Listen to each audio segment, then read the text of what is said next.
हाँ हो गया। कल्याण। तो इसमें हमने दो तरह डाटा है, एक तो हम बताएंगे क्या है, दूसरा हम लेक्चरल रूप से करके दिखाएंगे ताकि बच्चों को पूरी समझ हो सके। तो आगे बढ़िए हम सब। दो व्यक्ति के साथी बनाए। आप सभी जनपद वासियों को मिर्जापुर की टीम की तरफ से सादर नमन है और उपस्थित होने के लिए धन्यवाद। अभी जो टॉपिक दिया गया है, सभी जिलों की एक टीम अपनी एक प्रेजेंटेशन देगी। उसके तहत हम लोगों ने, क्योंकि संख्या अधिक थी तो दो टीम बनाया गया। एक टीम में ICT पे अभी आपके सामने अपनी प्रस्तुति दी, दूसरी team human health and welfare पे मिर्जापुर की दूसरी टीम अपनी प्रेजेंटेशन देने जा रही है। इस प्रेजेंटेशन के माध्यम से प्रेजेंटेशन होता रहेगा, मैं आपसे इंटरेक्ट होता रहूंगा। प्रेजेंटेशन के माध्यम से हम बच्चों में क्या सिखाना चाहते हैं, उसका लर्निंग आउटकम क्या होना चाहिए, इस चीज पे डिस्कस करेंगे। Human health and welfare in school. हम अपने बच्चों को शारीरिक और मानसिक रूप से स्वस्थ रखना चाहते हैं। यदि हमारे बच्चे शारीरिक और मानसिक रूप से स्वस्थ रहेंगे तो उनके अधिगम में, उनकी लर्निंग में कहीं न कहीं बढ़ावा होगा, वे रुचिपूर्वक अपने विषयों को पढ़ेंगे। कहा गया है कि स्वस्थ शरीर में ही स्वस्थ मस्तिष्क का निवास होता है। इसके लिए बच्चों को खेल कूद के साथ साथ हेल्दी डाइट और उनको हाइजीन एक्टिविटीज भी जानना जरूरी है कि वे अपने आसपास की सफाई रखें, स्वयं की सफाई रखें और उनके लिए क्या खाना आवश्यक है और वह कितना स्तर तक सही है, शुद्ध है, उन सब चीजों को जानना जरूरी है।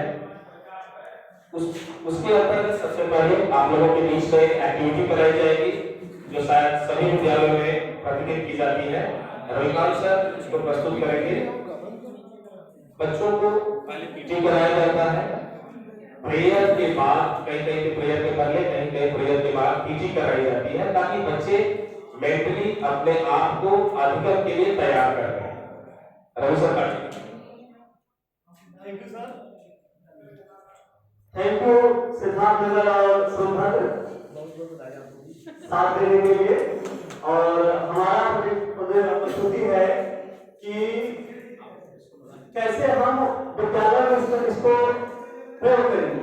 इस तरह से है, ऐसे हम आपको दिखाएंगे कैसे लर्निंग आउटकम आया, ये जो दिखाएंगे। तो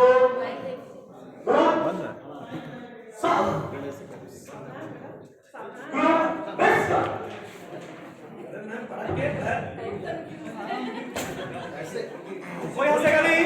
एक साथ बच्चों हेलो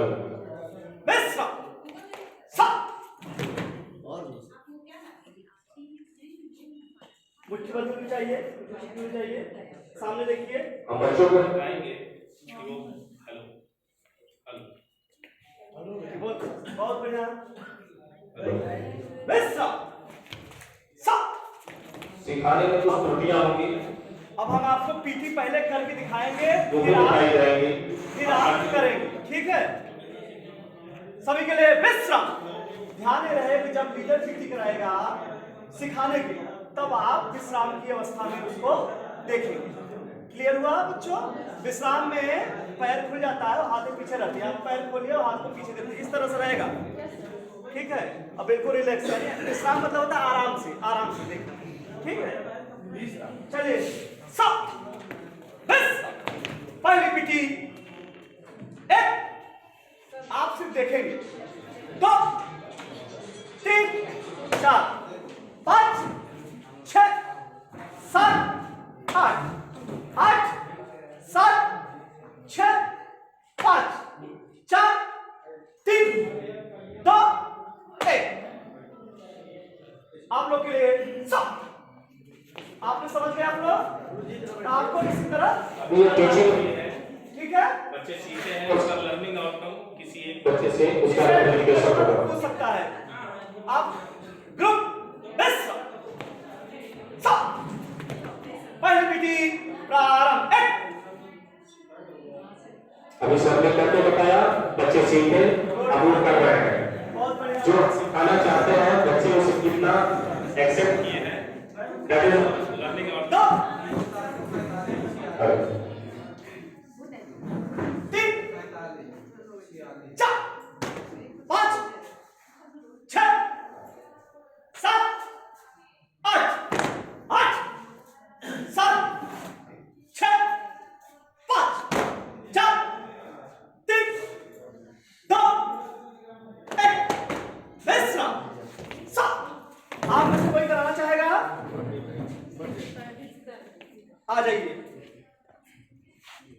अब बच्चा खुद कराएगा, खुद करेगा। लर्निंग हो चुकी है, हम आउटकम ले रहे हैं, लर्निंग आउटकम।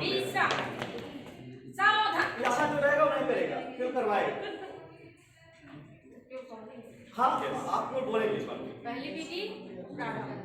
1 2 3 4 5 6 7 8 8 7 6 5 4 3 2 1।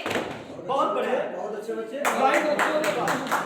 इस एक्टिविटी के माध्यम से हमने देखा कि हम बच्चों को जो देना चाहते थे बच्चे वो सीखे और हमारा लर्निंग आउटपुट होते सपोर्ट रहा। इससे बच्चे हेलो बच्चे शारीरिक और मानसिक कि कभी 10 मीटर 5 मीटर कोई कप रखा है, कप में कुछ डाल के ले आना है, इस तरह से उसको करेंगे। और चपलता के लिए उनको छोटे छोटे दौड़ों को कराएंगे ताकि उनके अंदर चपलता आए। कोई कुछ छोटे के कहेंगे, कोई दाएं कहेंगे, बाएं कहेंगे, इस तरह से हम करते हैं। इंड्योरेंस के लिए यानी सहनशीलता के लिए उनको पहले 1 किलोमीटर दौड़ाए, फिर 1.5 किलोमीटर दौड़ाए, उसी फिर 2 किलोमीटर दौड़ाए, फिर उसी को 2.5 किलोमीटर दौड़ाए। 3 4 दिन में हम दूरियां बढ़ाते जाते हैं, उनकी इंड्योरेंस में वृद्धि होती जाती है। अब हम एक छोटा सा कबड्डी खेल दिखाएंगे कि उससे भी बच्चों का कॉन्सेप्ट क्लियर हो जाए। खेल कूद के माध्यम से बच्चों में सर्वांगीण विकास कैसे किया जाए, खेल कूद के लिए भी खेल कूद के माध्यम से बच्चे का सर्वांगीण विकास होता है। उनकी मेंटल एबिलिटी, बॉडी की फिजिकल एक्टिविटी और उनका टीम वर्क, एक दूसरे के सहयोग करने की भावना, इन सारी चीजों का हम विकास करते हैं। चलिए, इसलिए खेल बच्चों के लिए बहुत आवश्यक अब है। हम कबड्डी कराएंगे। कबड्डी में एक्चुअली में 7 प्लेयर होते हैं, लेकिन हम एक डेमोन्स्ट्रेशन दिखा रहे हैं इतने प्लेयर के। सीधी बस ये ही खेल में एक डेमोन्स्ट्रेशन है। इस खेल के माध्यम से जो शिक्षाएं जाती है उस पर हमें फोकस करना है कि अगर एक लीडर रेस कर रहा है तो बाकी के जो 4 उसके मेंबर्स हैं वो टीम वर्क के साथ या तो उसको पकड़ते हैं। अब ऐसा नहीं कि एक रेस करने जा रहा है तो हम पकड़ेंगे नहीं। ये मैसेज देता है कि हम लोग टीम वर्क में रहेंगे और एक सामाजिक जुड़ाव होगा, सामाजिक सहयोग की भावना डेवलप होती है। जैसे कि आपने देखा कि अभी हमारा एक टीम अभी एक खिलाड़ी रेड करने के लिए गया तो बाकी के जो 4-5 खिलाड़ी थे वे लोग भी अपना सहयोग दिखाया। ऐसा नहीं कि वो रेड करने जा रहे हैं या हम पकड़ेंगे नहीं तो उसकी तरफ रेड कर रहा है। जो टास्क किया था, सर का कहना था कि ऐसा कोई कहानी हो कि जिसमें अंग शामिल हो। एक शरारती बच्चा अपने फंस जाता है नीचे और वो आम के पेड़ पर चढ़कर आम को तोड़ता है। वो चढ़ते समय आप लोग सोचिए कैसे कैसे वो किया होगा।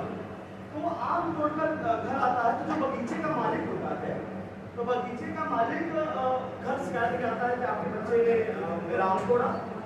तो बच्चे के भाई थोड़ा बड़े थे, उन्होंने बोला कि आपकी शिकायत कि आपने कितने आम तोड़े।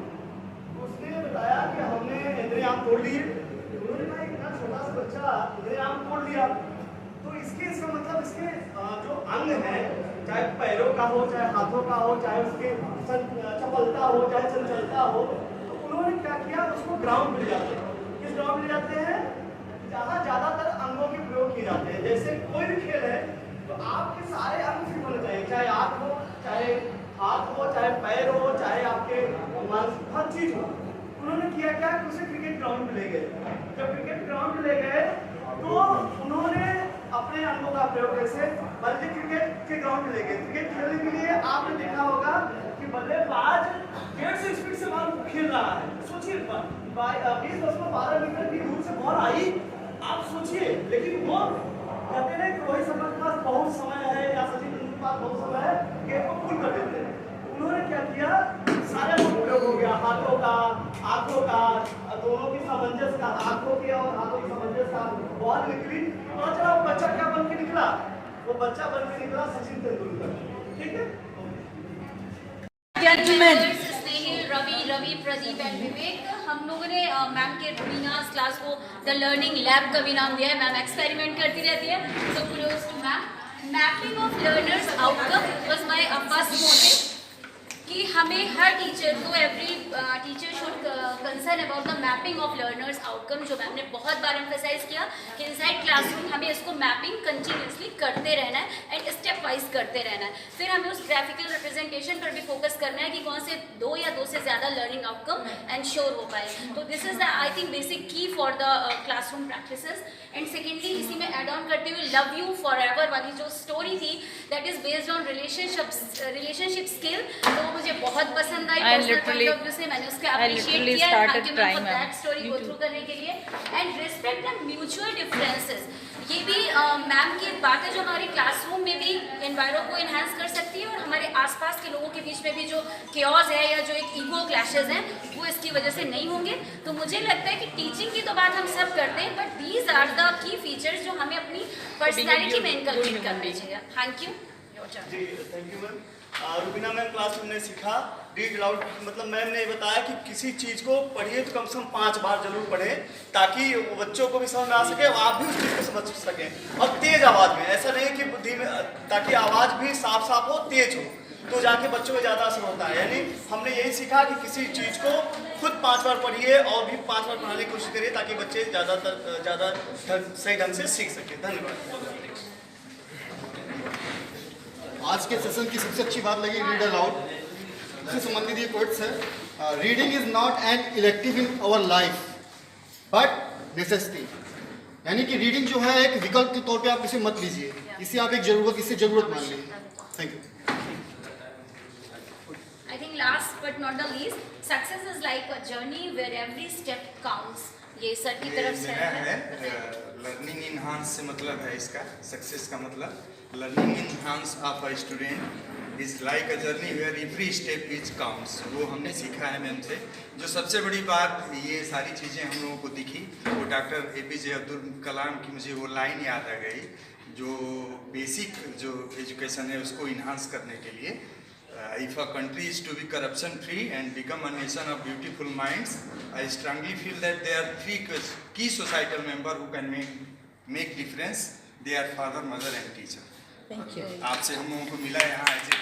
Thank you for saying that. That is last what we think. We have to think that what we should think. So that is known as metacognition. Thinking about your thinking. Thinking about the thinking.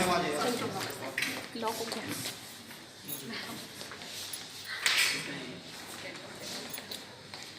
आपने एक best photographer को अपना camera थमा दिया है और आप बार बार इसको अप्रिशिएट करेंगे। Thank you. टेलीफोन से ही बात कर लेते हैं। अभी तो एक नया है व्हाट्सएप, उससे लाइव बात कर लेते हैं। नानी भी दिखती है और मम्मी भी दिखती है। आपने देखा है ऐसा ना? तो अब संचार के माध्यम बदल रहे हैं। पहले कबूतर जा, पहले बाज थे, कबूतर थे, कौवा थे, लेकिन अब मोबाइल फोन हो गया है। ग्रुप 2 का जो हमारा प्रश्न था, अपनी एवं आसपास की स्वच्छता हेतु क्या करेंगे? तो जो हमने हमारे ग्रुप ने जो तय किया है, बनाया है, इसमें अपने नाखून को हमेशा साफ सुथरा रखेंगे, बड़ा नहीं होने देंगे, नियमित उसके नख को काटेंगे, प्रतिदिन स्नान करेंगे और प्रतिदिन बालों में कॉम्ब करेंगे, मतलब झाड़ के आएंगे, उसमें गंदगी नहीं होने देंगे। और एक हमारा है आंख में अंजन, दांत में मंजन, प्रतिदिन प्रतिदिन प्रतिदिन, नाक में मुरली, कान में तिनका, मत कर। तीसरा हमारा सर, खाने से पहले शौच के बाद हाथ धोकर खाना खाएंगे। अब इसमें अगला टॉपिक था सर कि आस पास पड़ोस के लिए आप क्या करेंगे? इसमें है हम साफ सफाई के लिए वृक्षारोपण करेंगे, कूड़ेदान का प्रयोग करेंगे, स्वच्छता हेतु लोगों को जागरूक करेंगे, स्वयं इन सब कार्यों को करके उदाहरण प्रस्तुत करेंगे, शौच के लिए शौचालय का प्रयोग करेंगे। इसके लिए हम अपने आस पड़ोस को जागरूक करेंगे, स्वयं उपयोग करेंगे और लोगों को जागरूक करेंगे। पानी को ढक कर रखने के लिए लोगों को प्रेरित करेंगे और उनको जो भी सीजनल बीमारियां होंगी उनसे भी बताएंगे कि ये इस समय ये बीमारियां फैल सकती हैं, इसके लिए ये सावधानियां लेनी चाहिए। और सबसे बड़ा संदेश ये रहेगा कि हम जो कहेंगे उसे स्वयं करके एक उदाहरण प्रस्तुत करेंगे। धन्यवाद। आपने लिख लिया साप्ताहिक कार्य योजना। देखिए इस तरह से तीर बनाया है, मतलब ये निरंतर आगे बढ़ रहे हैं। जब आप पहले में करेंगे नई दक्षताओं शिक्षण उद्देश्यों पर कार्य करेंगे, दूसरे में करेंगे साप्ताहिक पुनरावृत्ति करेंगे, तीसरे में साप्ताहिक आकलन, चौथे में समूह निर्धारण। जैसा कि मोहिया ने बताया है कि समूह 1 में कौन रहेगा, समूह 2 में कौन रहेगा। उसमें देखिए समूह 1 में जो रहेगा वो रिमेडियल कार्य कराना है और जो समूह 2 रहेगा उसके लिए पुनरावृत्ति और अभ्यास कराना है। रिमेडियल कराएंगे, उन्होंने 50 से कम हासिल किया जिसमें उनका रिमेडियल किया जाएगा। ठीक है, आगे बढ़िए। भाषा में आकलन, साप्ताहिक आकलन डिकोडिंग संबंधित हर सप्ताह दिवस लैंग्वेज की भाषा की। अब बोलचाल की भाषा के साथ अनुभव को व्यक्त करना, बताना, जैसे कहानी घटना का उपयोग करके खेल द्वारा। अब बच्चा जब स्कूल में आ रहा है हमारे पास तो उसके पास एक अनुभव है, जो अनुभव से उसको व्यक्त कराना है। अभी आपने कई चार्ट देखे, कहीं वो देखे, तो उसमें क्या है अनुभव व्यक्त कराना। जैसे कहानी कहो बेटा कोई कहानी सुनाओ तो बताने लगता है, फिर कोई घटना बता दो, अपने पापा के साथ मेला में गए थे या मार्केट में सब्जी लेने गए थे, और खेल के द्वारा। तो इस पे आप फिर आता है लैंग्वेज। लैंग्वेज मतलब अब बोलचाल कहानी कैसे हुआ, जैसे कहानी हो गया कक्षा 1 में था जो वो है दीपक वाला, कि वो बाजार से गए तो एक दिवाली आई हुई थी तो क्या दिया रखा हुआ था, कुछ दिए थे इस तरह, तो उसको कहानी बना के 5 दिया बेच दिया, 10 दिया था, उसके बाद 5 दिया बेचा तो अब कितना बचा, फिर उसने 2 दिया और बेच दिया, अब कितना बचा। तो ये कहानी के माध्यम से हम उनको समझाएंगे। कहानियां हम अपने से बना सकते हैं, बहुत सारी कहानियां, जैसे अभी हम लोग पढ़ा रहे थे, जब इससे पहले हुआ था क्लासेस, तो उसमें हम लोग एक कविता थी, मेरी 5 बत्तख पानी में तैर रही थी, एक डूब गई कितनी बची। एक था हाथी वाला, एक मोटा हाथी झूम के चला मकड़ी के जाले को देख। तो ये इससे हम लोग एडिशन हो सकता है, एडिशन का बता देंगे। नेक्स्ट क्या था, फिर अब उसको पिक्चराइज करना है। जो अभी हम इसी सोच रहे थे मात्रा, मेरे दिमाग मात्रा जैसे आ की मात्रा का ये आ रहा था, लेकिन यहाँ मात्रा का मतलब है वजन से। जैसे अब उसको पिक्चर पे कैसे नोटेट करेंगे, हमने एक फोटो लिया, एक आइडियल बना दिया, मतलब लड़का बना गोला खींच दिया, 2 डंडी निकाल दी, लड़का हो गया।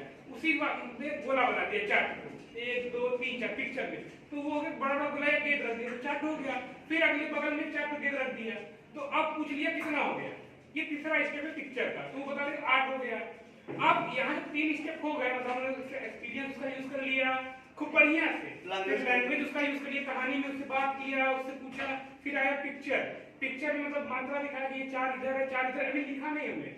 फिर आया सिंबल में, फिर वो 4 जो पत्थर है या बॉल है उसको सिंबलाइज किया 4 से, और फिर जो जोड़ना है मिलाना सब बोलते उसको सिंबलाइज किया क्रॉस से, एक खड़ी पाई है उसमें एक लेटी पाई बना दी, एडिशन का निशान हो गया, फिर 4 दे दिया, तो वो सिंबल का प्रतीक हो गया। और इस तरह से पुराना 4 यूज करके हम लोग मैथ का एक्सप्लेन करते हैं। बहुत अच्छा, धन्यवाद आगे बढ़ने के लिए। देखिए ईएलपीएस का बहुत बड़ा महत्व है। अगर ईएलपीएस को लेके चला जाए तो निश्चित तौर पे हम अपने गणितीय क्षमताओं को बच्चों में विकसित कर सकते हैं और लर्निंग आउटकम बहुत आसानी से निकल सकता है। तो आप लोग ईएलपीएस को जरूर से जरूर अपने कक्षा में उसको यूज करें। धन्यवाद।